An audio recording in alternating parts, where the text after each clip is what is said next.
There's another Apple TV 4K update already?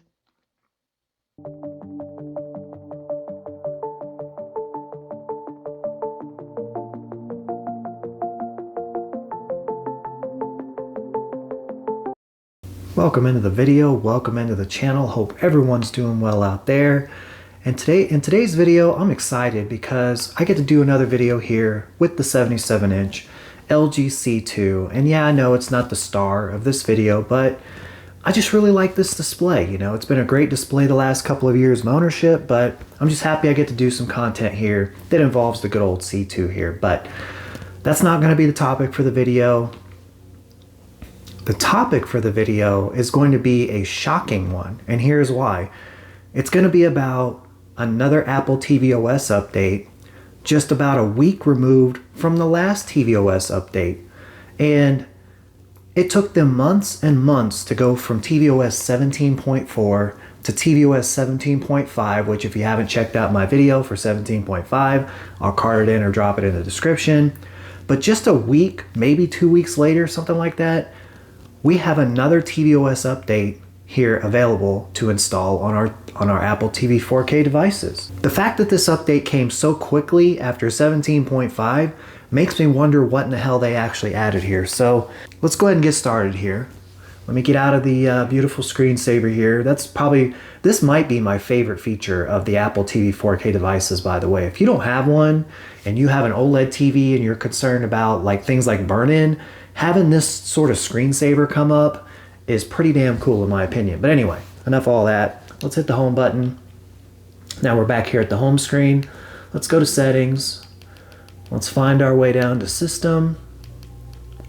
Let's go over to software updates, and you can see I'm on 17.5 as my air conditioner kicks on, and hopefully it doesn't f the video audio here. But anyway, let's go ahead and click update software. And there it is. It's accurate. We do have an update. The new tvOS version number is going to be 17.5.1. So, okay. So this is a very similar firmware version number here. I can't anticipate this including anything fun, but in typical fashion for the channel, let's just go ahead and get it installed.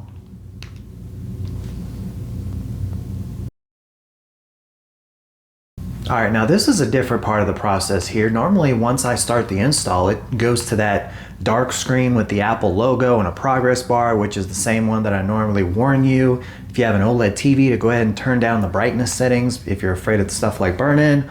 But this is actually telling me that it finished downloading. Do I want to go ahead and update it? Yeah, I want to go ahead and update now. So I don't know why they're putting in this extra safeguard for this one. Maybe it does have some big feature they've added. So let's go ahead and get it done. All right, and we are back. Update has finished installing. I'm going to go ahead and down here and go into settings and pull up the new version number just to make sure. Software updates, there it is. 17.5.1 is now on this particular Apple TV 4K device. So now that that's actually on the device here, let's see if we can actually figure out what came with this new tvOS firmware update. All right, so here we are. We've installed 17.5.1 on the old Apple TV 4K device, and I gotta be honest with you here. I didn't find a whole lot that has mainly changed with this update, so that might explain why the update came out so quickly after 17.5, and also why it's labeled 17.5.1. So the only thing I've really seen about this new update are the usual bug fixes and improvements. Now, there was mention of a specific bug this time, which involves something about deleted photos reappearing or something like that. Those of you that are more Apple connoisseurs than myself might be able to chime in the comments. If you were experiencing a bug having something to do with deleted photos, leave a comment below. Let me know what that really looks like. But this update seems pretty minor in scale. I've seen more and more comments on my prior Apple TV 4K update videos with more and more of you that are going against the idea of doing any updates on your Apple TV 4K. And let me respond to that momentarily.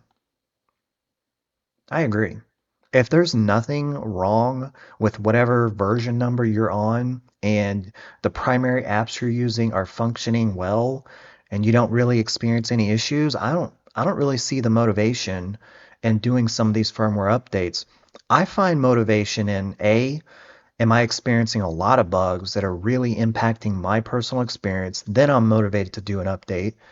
B, did they add some sort of game-changing feature? And outside of those two things, I really don't see much reason to be excited about doing the updates.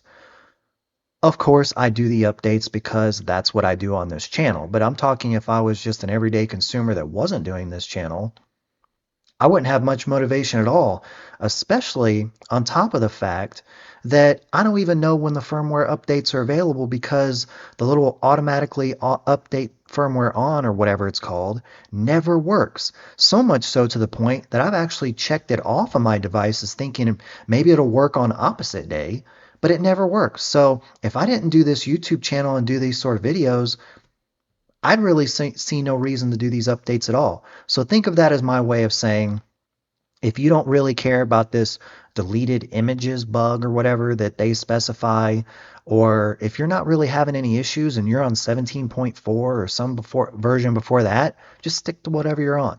So anyway, that's going to wrap up the video. If you did enjoy the content, smash that like button, helps me out a lot. And if you're new here, haven't subscribed yet, be sure to hit that subscribe button. And if you're going to subscribe, you might as well hit the bell so you don't miss the uploads, right? But with all that being said, until the next one.